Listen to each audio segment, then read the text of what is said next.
Meu amigo, minha amiga. Hoje a gente não vai falar de um tema simples. Hoje a gente vai falar de poder. Mais especificamente, do poder de quem interpreta a Constituição.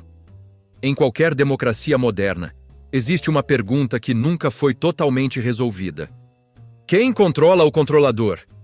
No Brasil, esse controlador tem nome, endereço e competência definida. É o Supremo Tribunal Federal. O STF é o guardião da Constituição, mas diferente dos outros poderes, não é eleito. Não depende diretamente do voto popular e suas decisões têm impacto imediato em toda a sociedade. Isso cria um fenômeno muito interessante. Uma instituição extremamente poderosa, com baixa accountability direta. E é nesse contexto que surge a proposta da OAB de São Paulo, um código de ética digital para ministros do STF.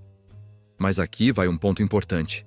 Isso não é só sobre ética, isso é sobre estrutura de poder. Vamos começar do começo.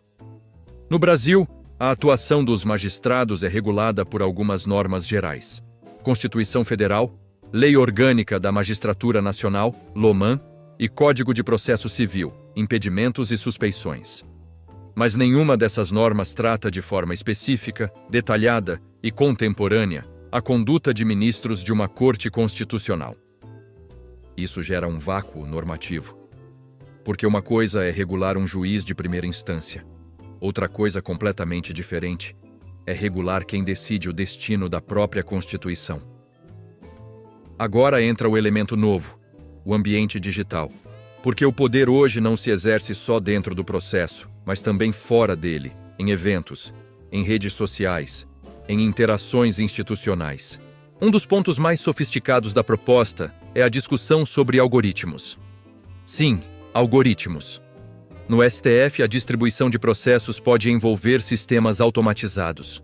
A pergunta é simples. Esses critérios são transparentes? Eles são auditáveis? Eles podem influenciar resultados? Perceba o nível da discussão. Não estamos mais falando só de direito. Estamos falando de tecnologia, governança e legitimidade institucional. A proposta também amplia o conceito de conflito de interesse. Hoje, a legislação trata principalmente de parentesco e interesse direto. Mas a realidade moderna é mais complexa. Relações pessoais, vínculos indiretos, redes de influência. E aí surge uma pergunta incômoda.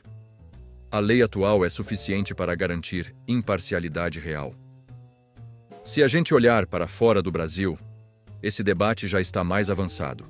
Em várias democracias, existem códigos específicos para cortes supremas, regras sobre conduta pública e limites claros de interação institucional. E mais importante, mecanismos de transparência ativa. Até 2023, a Suprema Corte dos Estados Unidos não tinha um código formal próprio, situação muito parecida com a do Brasil. Isso mudou com a criação do Code of Conduct for Justices of the Supreme Court, 2023. O que esse código prevê? Dever de preservar a integridade e independência do judiciário. Proibição de influência de relações pessoais, políticas ou financeiras. Regra de impedimento quando houver dúvida razoável sobre imparcialidade. Limitações em atividades externas e políticas.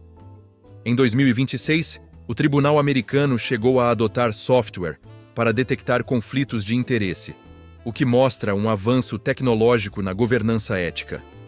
Já na Suprema Corte Britânica, existe um documento formal chamado Guide to Judicial Conduct, pautado em princípios estruturantes como independência judicial, imparcialidade, integridade, propriedade, comportamento adequado, igualdade, competência e diligência. A diferença crucial em relação aos Icravonel Assasi e Brasil é a existência de um procedimento formal de reclamação contra juízes.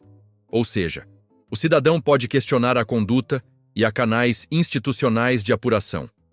Isso já representa um nível mais avançado de accountability judicial. Na Corte Penal Internacional, ICC, existe desde 2022 um Código de Ética Judicial formal que regula a conduta dentro e fora do tribunal, integridade pessoal, confidencialidade e relações institucionais. Lá, a ética do juiz não termina no processo. Isso tudo gira em torno de um conceito central: legitimidade institucional. Porque o judiciário não tem exército, não tem voto e não tem orçamento próprio no sentido político. O que ele tem que ter é confiança. E quando essa confiança começa a ser questionada, todo o sistema sente. Decisões passam a ser contestadas não pelo conteúdo, mas pela origem, pela imparcialidade ou até mesmo pela credibilidade. E aqui está o grande dilema: como controlar sem comprometer a independência? Porque um judiciário sem controle pode gerar arbitrariedade, mas um judiciário excessivamente controlado perde autonomia. Esse é um dos paradoxos mais antigos do direito constitucional, e não existe solução simples. A proposta da OAB tenta justamente encontrar esse equilíbrio, promover mais transparência, mais previsibilidade e mais responsabilidade, sem, em tese, interferir no mérito das decisões, mas ela levanta algumas questões importantes. Quem fiscaliza esse código?